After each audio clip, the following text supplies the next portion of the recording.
السلام عليكم ورحمة الله تعالى وبركاته، متتبعيني الأوفياء الغاليين. نتمنى إن شاء الله تكونوا في أحسن الأحوال، وانتم كتشاهدوا العرض ديالنا اللي كنقدموا لكم دائما من خلال قناة أجي تشري دارك، وكالتي وكالتكم وكالة زينب لجميع العقارات، اللي هي دائما في خدمة أحبابها وأصحابها ومتتبعينها الأوفياء.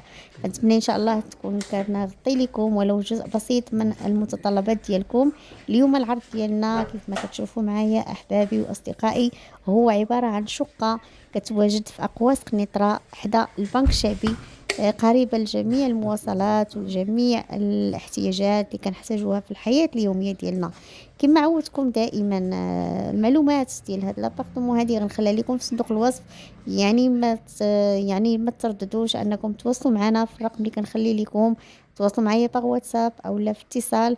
فدائما احنا راه الاشاره، احبائي الكرام ومتتبعين الاوفياء، ما نبخلوش عليكم حتى بشي حاجه. يعني اللي قدرنا عليها ان شاء الله كنحاولوا اننا نبارطاجيوها معكم، واللي ما كايناش متوفره كنحاولوا اننا نرشرشيو عليها ان شاء الله ونشوفوها لكم ونلبيو المتطلبات ديالكم قدر المستطاع. شكرا لكم بزاف على الاشتراك في القناة، وكذلك يعني دعمكم ومساندتكم وثقتكم في وكالتي اللي هي وكالتكم طبعا أحبائي ومتتبعين الأوفياء.